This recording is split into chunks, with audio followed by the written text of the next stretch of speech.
आज से ठीक 80 साल पहले यानी 6 अगस्त 1945 दुनिया के इतिहास में इस दिन को काले अक्षर से लिखा जाता है। ऐसा इसलिए क्योंकि इस दिन जापान के हिरोशिमा शहर पर अमेरिका द्वारा परमाणु बम गिराया गया था, जिसका नाम था लिटिल बॉय। आज के सुनो जिंदगी में आइए आपको रूबरू कराते हैं कि आखिर उस दिन क्या हुआ था। 6 अगस्त 1945 जापान, हिरोशिमा। उस दिन शहर का आसमान बिल्कुल साफ था। वहां के लोगों के लिए उस दिन की सुबह भी वैसी ही थी जैसे रोजाना हुआ करती थी। लोग अपने रोजमर्रा के कामों को निपटाने में लगे हुए थे। किसी को इस बात की भनक तक नहीं थी कि वो बस चंद पलों के ही मेहमान हैं। ये उनकी आखिरी सुबह है। पर अभी इतिहास लिखा जाना बाकी था। ऐसा इतिहास जिसकी विभत्सिका सुनकर लोगों के सालों साल तक रोंगटे खड़े कर देने वाले हो। इसकी इबारत तो तैयार थी, पर किसी को कानों कान पता न था।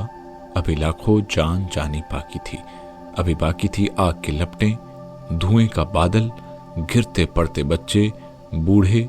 अभी बाकी था मौत का भीषण तांडव, चीखते चिल्लाते लोग, लाशों का ढेर, खून की नदियां और शरीर के चीथड़े, जिसे देखकर उस भगवान की भी रूह कांप जाए जिसने हमें बनाया, जिसकी तैयारी अमेरिका के राष्ट्रपति ने बहुत ही गोपनीय अभियान के तहत किया, जापान पर परमाणु बम गिराए जाने का।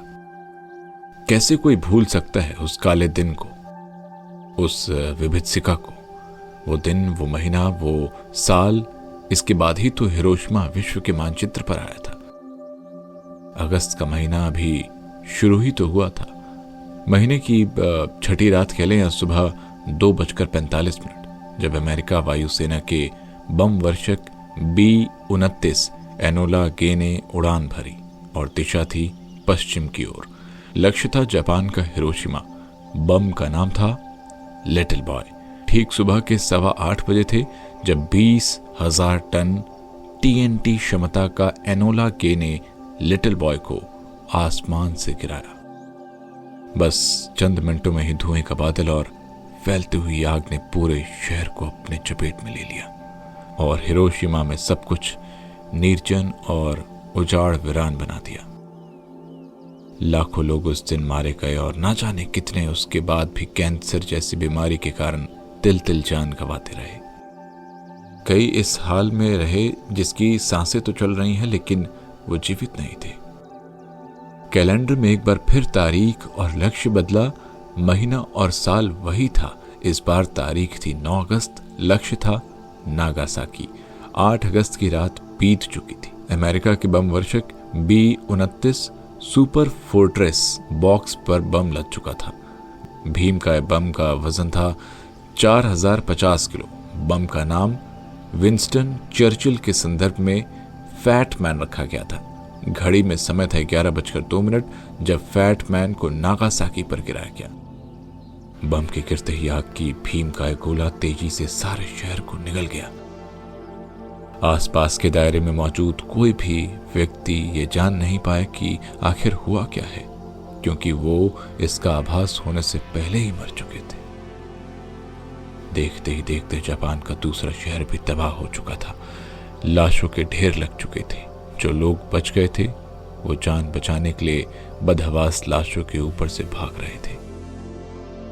यूं तो इस हादसे को 80 बरस बीत गए, लेकिन 80 साल बीत जाने के बाद भी उस परमाणु हमले की विभत्सिका आज भी रोंगटे खड़े कर देने वाली है।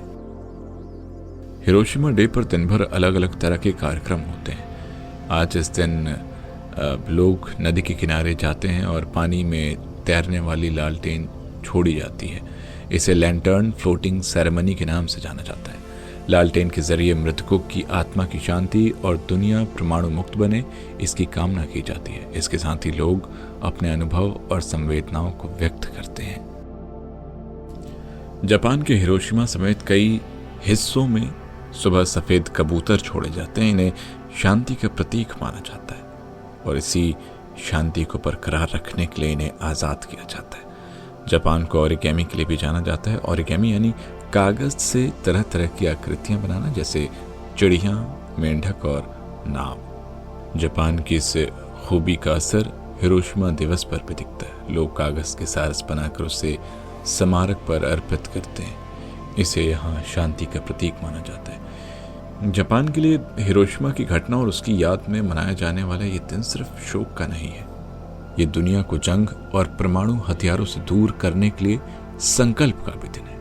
जापान के शांति आयोजनों और कोशिशों ने इस दिन को वैश्विक शांति और शिक्षा के प्रतीक के तौर पर बदल दिया है।